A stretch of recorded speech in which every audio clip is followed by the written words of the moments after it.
नमस्कार साथियों, आपका एक बार पुनः आपके अपने YouTube चैनल पर बहुत बहुत स्वागत है।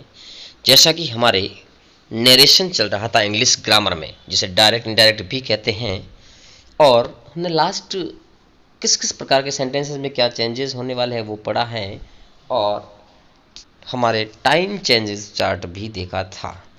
तो आज हम असर्टिव सेंटेंस जो हैं, सबसे फर्स्ट वाला ही उसको पढ़ेंगे और क्या क्या इसमें चेंजेस होने वाले हैं इसके बारे में देखेंगे। यानी कि हम क्या पढ़ेंगे, असर्टिव सेंटेंसेस। सबसे पहले वाला देखिए, इसमें कुछ रूल्स लिखे हैं मैंने। नियम, फर्स्ट नियम जो लिखा है मैंने, उसमें लिखा मैंने कि सेड के स्थान पर टोल्ड किया जाएगा। इसको आप याद कर लेना, नोट कर लेना इस नोट्स को आप, कि सेड अगर आता है तो सेड की जगह पे टोल्ड किया जाएगा। कहाँ होगा? दो भाग मैंने पहले ही बताते। एक सेंटेंस में एक इन्वर्टेड कॉमा के अंदर होता है और एक इन्वर्टेड कॉमा के बाहर होता है। एक रिपोर्टिंग पार्ट होता है, एक रिपोर्टेड पार्ट होता है। तो जो रिपोर्टिंग पार्ट है सर्वप्रथम जो इन्वर्टेड कॉमा के बाहर है, उसमें सेड के स्थान पर हमें टोल्ड करना है। चलिए बढ़ते हैं दूसरे नियम की तरफ, जिसमें लिखा है कनेक्टिव दैट का प्रयोग किया जाएगा। क्योंकि दो सेंटेंसेस होंगे तो दोनों को कनेक्ट करना, वापस जोड़ना है, तो जोड़ने के लिए हमें कनेक्टिव कौन सा प्रयोग करना पड़ेगा? इसमें दैट का प्रयोग करना पड़ेगा। बढ़ते हैं नियम नंबर 3 की तरफ और देखते हैं तीसरा नियम जो हमारा कहता है। इसमें टेंस जो हमने चार्ट देखा था, टाइम ये भी चार्ट हमने देखा था, और प्रोनाउन संबंधित चार्ट, हमने तीनों प्रकार के चार्ट पढ़े हैं। आप उनको अभी खोल के देखिएगा, क्योंकि अगर वो खोल के साथ में रखोगे तो ही आपको आगे समझ में आएगा, नहीं तो आप कंफ्यूज हो जाओगे कि ये किस प्रकार से क्या चेंजेस हो रहा है। इसीलिए इनको खोल के रखिएगा आप नोटबुक में, जो आपने नोट्स लिखे हैं। अगर आपने नहीं देखा तो पहले पुराना वीडियो जरूर देखिएगा, तो ही आपको ये समझ में आएगा। ये तीनों चेंजेस आपको करने रहेंगे। अब देखते हैं चौथा रूल्स, कॉमा या इन्वर्टेड कॉमा जो भी होगा उसको हटा दिया जाता है, यानी उसको हटा देना है और फुल स्टॉप लगाना है।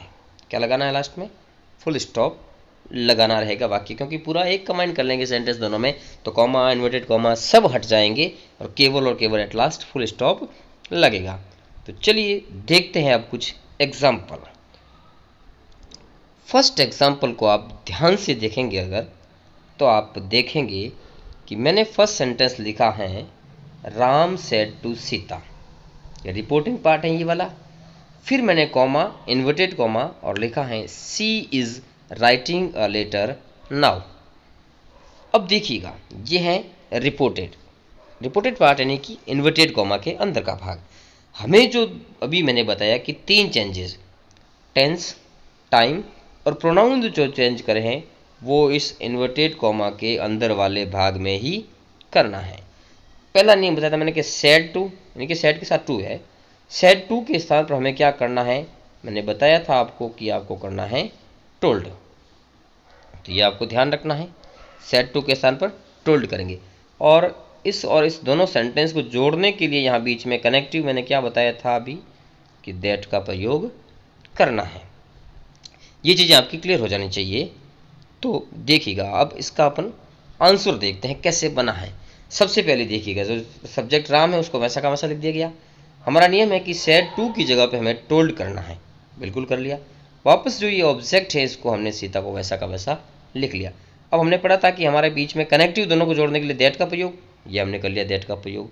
अब यहीं से शुरू होते हैं हमारे चेंजेस, और बहुत ही गजब के रूल्स, सारे माइंड में रखने बहुत ही जरूरी है। सबसे पहले देखिएगा क्या लिखा हुआ है, सी। तो पहला काम आपको प्रोनाउन दिख रहा है, तो प्रोनाउन देखिए कि ये कौन सा पर्सन है। हमने पढ़ा था first person, second person, third person, तीनों पर्सन देखे थे। और मैंने एक शॉर्ट ट्रिक भी बताई थी कि SON पढ़ा था। तो सबसे पहले तो हमें ये पता करना रहेगा कि सी कौन सा पर्सन है। आपको बताता चलूँ मैं कि फर्स्ट पर्सन में हमारे I और V आते हैं। क्या आते हैं? I और V। इसके जितने भी रूप होंगे, यानी सब्जेक्टिव, ऑब्जेक्टिव, पॉजेसिव और रिफ्लेक्सिव। फिर अगर हम पढ़ें कि सेकंड पर्सन जो रहेगा उसमें हमारे आएगा यू, यानी यू के कितने भी रूप हैं जो सारे आएंगे। इसके अलावा जितना भी बचा हुआ है वो सारा का सारा थर्ड पर्सन में, यानी कि ही, सी, इट, दे, जितने भी हैं वो थर्ड पर्सन में है। हमारा नियम क्या कहता है कि फर्स्ट पर्सन सब्जेक्ट के हिसाब से चेंज होगा, पढ़ा था हमने। सेकंड पर्सन ओ यानी कि ऑब्जेक्ट के हिसाब से चेंज होगा, और थर्ड पर्सन एन का मतलब नो चेंज मैंने बताया था। तो अभी हम पता करें कि हमारा जो ये सी है ये कौन सा है, थर्ड पर्सन है। थर्ड पर्सन में कोई चेंज नहीं होगा, इसीलिए वापस मैंने सी को सी लिखा है। अब बात आती है प्रोनाउन के बाद हमारा टेंस चेंज की। किसकी आती है, टेंस चेंज की। तो हमने रूल्स देखा है टेंस चेंज का चार्ट, आप पुराना वीडियो में देख लीजिएगा। टेंस चेंज में हमारा नियम होता है कि आपको as possible as present continue tense का, ये दिख रहा है आपको, is are am plus ING form वाला है, तो आपको इसको पास्ट कंटिन्यू में बदलना है। यानी कि देखो प्रेजेंट में इज आ रहा है मतलब तो पास्ट में क्या आएगा, वॉज वर आएगा। तो देखिए सी सिंगुलर है तो सिंगुलर के साथ क्या आया, वॉज आया। अगर प्लूरल होता तो क्या आता, वर। तो सी के साथ वॉज आ गया, आईएनजी फॉर्म राइटिंग, वापस राइटिंग आ गया हमारा। और लेटर वैसा का वैसा, कोई चेंज नहीं होगा इसमें। अब देखिएगा लिखा हुआ है नाउ, जो हमारा है टाइम चेंजेस चार्ट के संबंधित, जो हमने पढ़ा था कल। तो नाउ का क्या बनता है, देन चेंज होता है। टाइम चार्ट आप खोल के देख लीजिएगा, उसमें मैंने स्पष्ट लिखा है कि नाउ अगर दिया हुआ हो डायरेक्ट में तो इनडायरेक्ट में आपको बदलते समय नाउ का देन करना है। चलिए, तो पहला सवाल मेरे को उम्मीद है कि आपको समझ में आया होगा। एग्जाम्पल आपको प्रैक्टिस करनी पड़ेगी, क्योंकि सीधा आप सोचते हो कि एक ही बार में आपको ये चीज़ समझ में आ जाए, तो ऐसा नहीं होगा पॉसिबल, क्योंकि इसके लिए प्रैक्टिस बहुत ज़रूरी है। जितने भी पहले की वीडियो मैंने बताए हैं उसके नोट्स आपको लिखे हुए बहुत ज़रूरी होने चाहिए, क्योंकि वो आप साथ में खोल के बैठोगे तो ही आप अच्छे से उस चीज़ को समझ पाओगे। आप सीधा मोबाइल लेकर पढ़ने लग जाओगे देख देख कर, तो संभवतः आपको समझ में मुश्किल से आए। तो चलिए बढ़ते हैं सेकंड सेंटेंस की तरफ, और अब देखते हैं हमारा दूसरा सेंटेंस, जिसमें लिखा हुआ है she said to me comma inverted comma you have finished the work today. ये सेंटेंस हमारा है। अब देखिएगा इसमें हमें क्या करना है, वापस वही तरीका। सबसे पहले क्या है, आंसर में देखिए ही है सब्जेक्ट, वैसा का वैसा। नियम क्या कहता है, सेड टू की जगह पे टोल्ड करना, ये कर लिया हमने टोल्ड यहाँ पर। ऑब्जेक्ट मी है तो मी का मी वापस आ गया। अब दोनों को जोड़ने के लिए कनेक्टिव का प्रयोग, दैट का प्रयोग कर लिया। यहाँ तक तो आपको आसानी से समझ में आ जाना चाहिए। करना कुछ नहीं है इसमें, केवल जो रिपोर्टिंग पार्ट है ये, इसमें सेड टू के स्थान पर, किसकी जगह पर, सेड टू जो है यानी कि ये वाला, इसकी जगह पे आपको करना है टोल्ड, और कुछ भी अलग नहीं देखना है। सेड टू दिया हुआ है, टोल्ड करना है। जो सब्जेक्ट है ही वैसा का वैसा, जो ऑब्जेक्ट रहेगा वो वैसा का वैसा लिखना है, कुछ भी नहीं। और इसके बाद दोनों को जोड़ने के लिए दैट का प्रयोग करना है। इतना तो सबको फिक्स करना है, कोई भी सेंटेंस एसरेटिव का आ जाए इसमें आपको ये चीज़ याद रखनी है। अब बढ़ेंगे हम, जो हमारे चेंजेस हो रहे हैं। पहला है यू, यू है हमारा प्रोनाउन चेंज वाला। तो देखिएगा मैंने रूल्स बताया था कि फर्स्ट सेकंड थर्ड पर्सन, तीन बताया था, एस ओ एन ये भी बताया था, तो दिमाग में रखना है। पता कीजिए पहले कि यू कौन सा पर्सन है। तो यू हमारा है सेकंड पर्सन। तो सेकंड पर्सन किसके हिसाब से चेंज होता है, ओ यानी कि ऑब्जेक्ट के हिसाब से चेंज होता है। अब देखिए ऑब्जेक्ट के हिसाब से कैसे क्या चेंज करना है। तो देखिए ये हमारा यू है, यू, और रिपोर्टिंग पार्ट यानी इसमें ऑब्जेक्ट ये वाला है, तो इसके हिसाब से करना रहेगा। यानी कि यू को किसके हिसाब से करना है, मी के हिसाब से करना है, क्योंकि ये तो है सब्जेक्ट, ये है ऑब्जेक्ट। अब इन्हीं को देखकर इन्वर्टेड कॉमा में हमें चेंज करना है। यू हमारा सेकंड पर्सन है, तो सेकंड पर्सन होगा ऑब्जेक्ट के हिसाब से। ऑब्जेक्ट में क्या लिखा हुआ है, मी लिखा हुआ है। यानी आपको आई के सारे रूप पता होने चाहिए। आई सब्जेक्टिव, मी ऑब्जेक्टिव, माई पजेसिव, और माई सेल्फ होगा जो हो जाएगा रिफ्लेक्सिव। चारों याद होने बहुत ज़रूरी है। अब देखिएगा यू है, तो पता कीजिए कि जो यू है वो कौन सा पर्सन, सेकंड पर्सन। हमने पता किया कि सेकंड पर्सन किसके हिसाब से चेंज होगा, ऑब्जेक्ट के हिसाब से। अब देखिएगा यू यहाँ पर इस इन्वर्टेड कॉमा वाले सेंटेंस में सब्जेक्ट की जगह पर है, तो मी का भी सब्जेक्टिव रूप ही लिखना है। ये जिस पोजीशन पे है उसी पोजीशन पे इसको आपको चेंज करना है। तो यहाँ पर तो मी है, क्योंकि ये इस सेंटेंस का क्या था, ऑब्जेक्ट था। लेकिन यू कौन सा है, ये इन्वर्टेड कॉमा वाले सेंटेंस का सब्जेक्ट है, तो मी का सब्जेक्ट क्या होगा, आई होगा, क्योंकि मी तो ऑब्जेक्टिव है। तो हमें आई लिखना है। देखो यहाँ पर मैंने लिखा है आई, आपको वापस दिखा देता हूँ मैं। ये देखिए मैंने क्या चेंज किया है, आई कर लिया, आई चेंज हमने यू की जगह पे।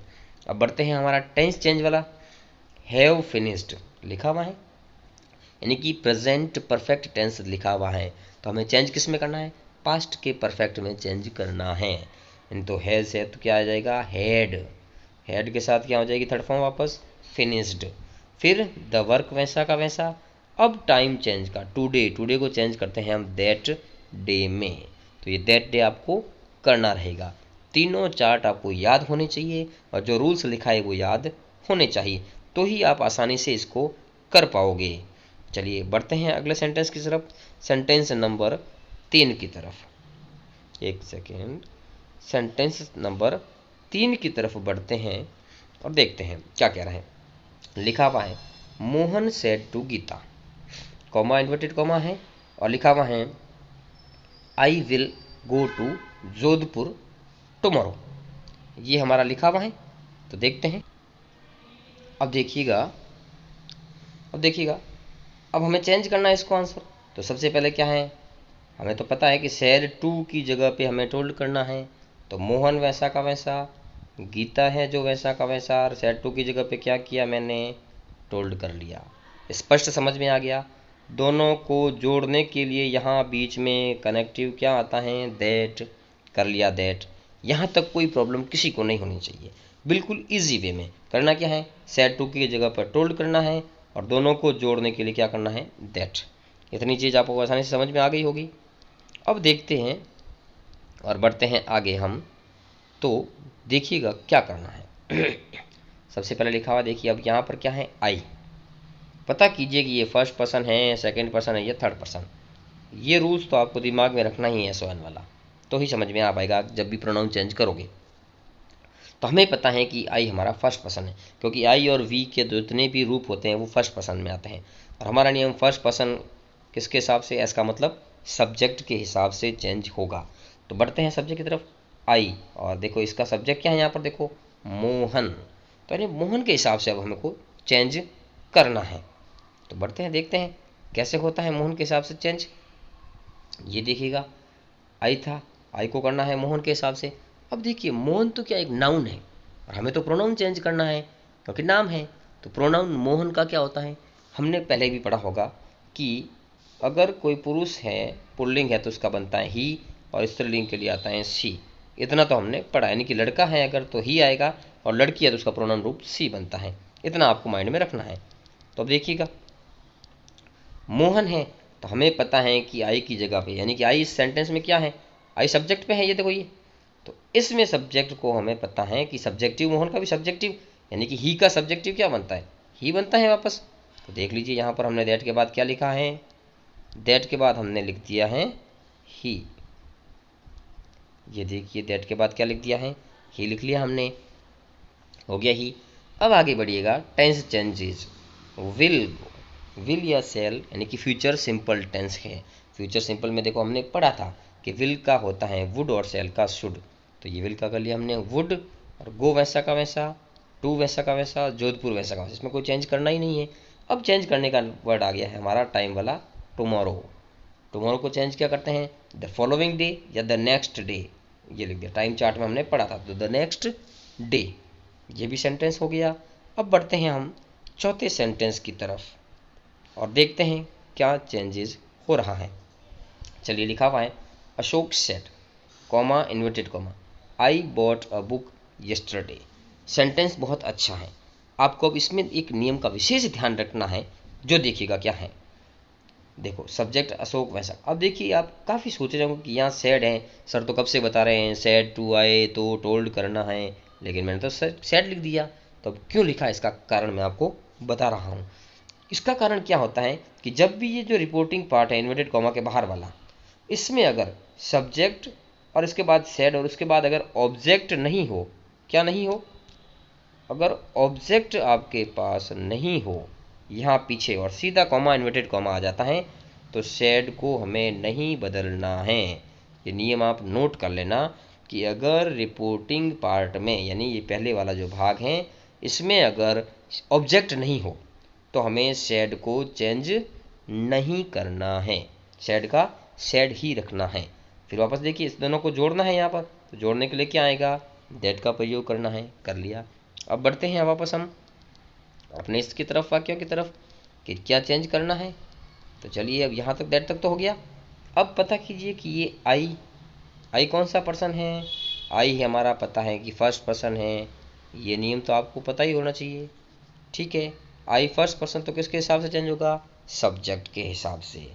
तो आई यहाँ पर लिखा देखो अशोक, तो पता कीजिए कि क्या होगा, यहाँ पर ये अशोक यानी कि कोई भी पुल्लिंग है, बॉय का नाम है, तो बॉय के लिए मैंने बताया था क्या होता है, ही पता है।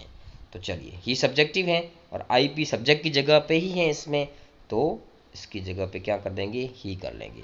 अब बढ़ते हैं आगे, बॉट बाई की सेकंड फॉर्म है, तो पता कीजिए कि सेकंड फॉर्म जब भी आए तो चेंज करते वक्त टेंस परिवर्तन वाला नियम हमने देखा होगा चेंज वाला, उसमें हेड प्लस थर्ड फॉर्म आती है। तो ये देखिए हेड और बॉट हमने लिख लिया, बॉट की जगह सेकंड फॉर्म की जगह पे। ए बुक वैसा का वैसा लिख लिया हमने। यस्टरडे देखिएगा टाइम चेंज वाले में यस्टरडे का बनता है द प्रीवियस डे या द डे बिफोर, तो ये देखिए द प्रीवियस डे हमने कर लिया है। तो ये चीज़ आपको समझना बहुत ही ज़रूरी है। एक बार वापस बताता हूँ क्या क्या चीज़ आपको इसमें याद रखनी पड़ेगी। एक तो रखने पड़ेंगे तीनों चार्ट, ठीक है, क्योंकि तीनों चार्ट याद होने चाहिए। कौन कौन सा, टाइम वाला, प्रोनाउन वाला और टेंस वाला, ये तो होना ही चाहिए। फिर मैंने जो आज नियम लिखा है कि शेड की जगह पे क्या करना है, टोल्ड वाला। फिर और क्या बताया था मैंने कि आपको दोनों को जोड़ने के लिए कनेक्टिव क्या प्रयोग करना है, दैट, ये भी याद रखना पड़ेगा। फिर जो इन्वर्टेड कॉमा वाला भाग है इसमें हमें चेंज करने हैं टेंस, टाइम और प्रोनाउन तीनों का, तो ये भी ध्यान रखना है। ये भी नियम हमने अभी देखा था चौथे सेंटेंस में कि अगर रिपोर्टिंग पार्ट में यानी पहले वाले इन्वर्टेड कॉमा के बाहर वाले में सेड के बाद ऑब्जेक्ट नहीं हो तो सेड को भी नहीं बदलते हैं, ये भी स्पष्ट होना चाहिए, आपका स्पष्ट होना चाहिए। तो ये भी दिमाग में रखेंगे आप, बिल्कुल सही है। अब देखिएगा यानी कि ये देख लिया हमने सेड की जगह पे सेड ही रखना है जो हमने इसमें देखा था। फिर सीधा कनेक्टिव क्या लिखा था, दैट का प्रयोग कर लिया। तो ये चीज़ें जो जो मैंने अभी बताई हैं ये आपको बार बार प्रैक्टिस करनी है। इसी वीडियो को बार बार देखना है, अपने नोट्स को साथ में रखते हुए एक नोटबुक लेनी है, उसमें लिख लिख कर सेंटेंसों की वापस से प्रैक्टिस करनी है, तो आपको समझने में कोई प्रॉब्लम नहीं होगी।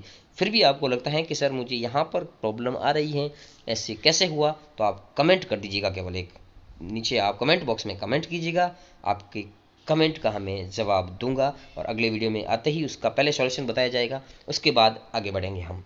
तो उम्मीद करता हूँ आपको वीडियो बहुत अच्छा लगा होगा, क्योंकि मैंने बहुत अच्छे तरीके से समझाने की कोशिश की है। तो अच्छा लगा तो आपको लाइक करना है वीडियो को सबसे पहले, तो फिर कमेंट करना है नीचे कि वीडियो अच्छा लगा तो गुड ग्रेड जो भी आपको उचित लगता है, फिर आपके फ्रेंड के साथ शेयर करना है। आप अपने स्टेटस में भी लगा सकते हैं कि ये शेयर, ताकि अगले बच्चे जो भी पढ़ना चाहते हैं उनको भी फ़ायदा मिले। और चैनल को सब्सक्राइब जरूर कीजिएगा, जो भी नए को आप शेयर करते हैं उसको बोलिएगा कि आप चैनल सब्सक्राइब कर लेवें और बेल आइकन को दबाकर नोटिफिकेशन बेल को ऑल के लिए अलाउ कर लेवें, तो आपके पास हाथों हाथ तुरंत वो वीडियो अपलोड होते ही आपके पास मैसेज पहुंच जाएगा, नोटिफिकेशन आ जाएगा और आप अपनी पढ़ाई को निरंतर जारी रख पाएंगे। क्योंकि अब डेली क्लासें आ रही हैं हमारी और ये नियमित रूप से ऐसे ही चलेगी। आपके इंग्लिश बहुत ही अच्छे तरीके से मैं गारंटी करवाता हूँ आपकी कि गारंटीड आप सभी बहुत अच्छे मार्क्स प्राप्त करेंगे। कंपटीशन एग्ज़ाम वाले भी इसको अच्छे से पढ़ेंगे, क्योंकि ये भी टॉपिक हर कंपटीशन एग्ज़ाम में आता है। तो बहुत कंफ्यूज होते हैं कई सारे स्टूडेंट्स, कई सारे जो होते हैं व्यक्ति, वो बहुत कंफ्यूज होते हैं कि ये कैसे हुआ, क्योंकि पैसिव वॉइस फिर भी सरल है थोड़ा, लेकिन इसमें बहुत नियम होते हैं, वो सारे नियम दिमाग में रखना बहुत डिफ़िकल्ट होता है। इसीलिए प्रैक्टिस करनी बहुत ही ज़रूरी होती है, क्योंकि कहा गया है प्रैक्टिस मेक मैन परफेक्ट, अभ्यास से ही व्यक्ति पूर्ण बनता है। इसीलिए प्रैक्टिस बहुत ज़रूरी है। उम्मीद करता हूँ वीडियो बहुत अच्छा लगा होगा। इसी के साथ नमस्कार, गुड बाय, टाटा।